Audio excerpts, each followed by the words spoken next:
Le deuxième conseil, c'est plus des conseils qui viennent d'histoires personnelles de mon grand-père. Une histoire qui a été forte, c'est tu sais, mon grand-père, c'était un commerçant et un jour, donc donc il a fait plein de choses. Il avait une alimentation générale, il avait un camion pour vendre du pain aussi, tu sais, en plus de l'alimentation générale, il passait dans les rues, tu sais, pour vendre du pain et tout ça dans le nord de la France et en fait, à une période de sa vie, il avait, dans son camion, il vendait des glaces aussi et en fait, hem, à Roubaix, tu sais, où on vivait, il y avait parfois dans l'année, des camps de gens du voyage, des gens du voyage qui venaient et il m'a expliqué que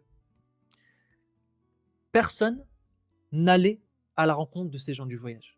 Personne. Tu sais, ceux qui avaient des camions, enfin, ceux qui vendaient du pain, ceux qui vendaient des glaces, personne n'allait chez eux parce qu'ils avaient peur d'eux et ils se disaient en fait, «Si on va là-bas, ils vont nous voler» et en fait, lui, il a vu qu'il y avait des enfants et il aime bien les enfants, il adore les enfants et il adore être en contact des autres et il s'est dit: «Mais il y a pas de raison que je vende des glaces à tout le monde et pas aux gens du voyage. Pourquoi est-ce qu'eux, ils devraient être privés des glaces?»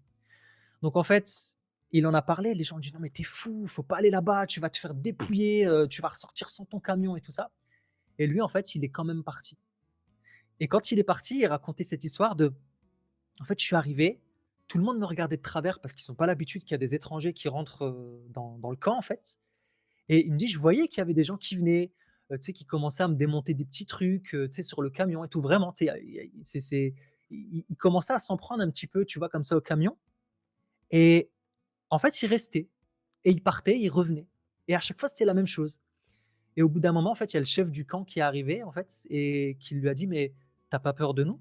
Qu'est-ce que tu fais là, en fait? Tu as pas peur que, tu sais, qu'on te fasse du mal ou autre chose?» et en fait, il lui a répondu: «Bah, écoute, pourquoi je devrais avoir peur de toi? Tu es un être humain, je suis un être humain, on est pareil. Tu pleures, je pleure. Tu ris, je ris. Tu vas aux toilettes, je vais aux toilettes. Pourquoi est-ce que je devrais pas être là?»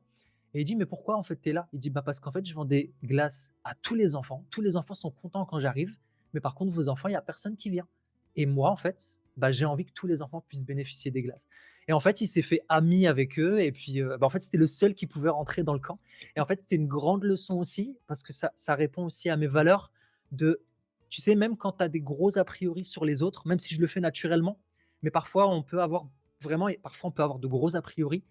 En fait, toujours aller vers l'autre. Peu importe ce que tu as, même si tu as des désaccords avec l'autre, c'est toujours important d'aller apprendre de l'autre, en fait. Et ça, c'était une grosse leçon et c'est quelque chose que je trouve très fort.